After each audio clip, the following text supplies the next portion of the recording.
Hi guys! ఇవైతే నేను first prepare చేసిన ఇయర్ రింగ్స్ అనమాట. నెక్స్ట్ బ్లూ వచ్చేసరికి సెకండ్ ప్రిపేర్ చేసినవి. ఇవి 2 హ్యాండ్‌మేడ్ ఇయర్ రింగ్సే. ఈ 2 అవుట్ లుక్ వచ్చేసిన తర్వాత నా ఫీలింగ్ అయితే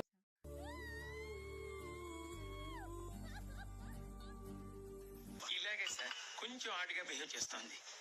చిన్నదో పెద్దదో హ్యాపీనెస్ వస్తే దాన్ని పండగలా చేసుకోవాలన్నమాట. కొంచెం ఆడుగా బిహేవ్ చేయడం కాదు సుబ్బారావు గారు, పిచ్చండి ఇది. Finally, these earrings are for sale, and this was my 7th shot in YouTube. Ear rings ఎలాగున్నాయైతే కామెంట్ చేసేయండి. నేను ఫస్ట్ అయితే ఇయర్ రింగ్స్ చేయడం కోసమే చాలా ఆలోచించాను. ఎందుకంటే ఆ కుందన్స్ అవన్నీ కొనడం సరిగ్గా చేస్తానో లేదో ఎందుకు అని అనిపించింది. బట్ కానీ లాస్ట్ చేసిన తర్వాత అయితే just for fun ear rings ఎలాగున్నాయో కామెంట్ చేసేయండి. నేను మళ్ళీ నెక్స్ట్ వీడియోతో మీ ముందుకు వస్తాను. Thank you all.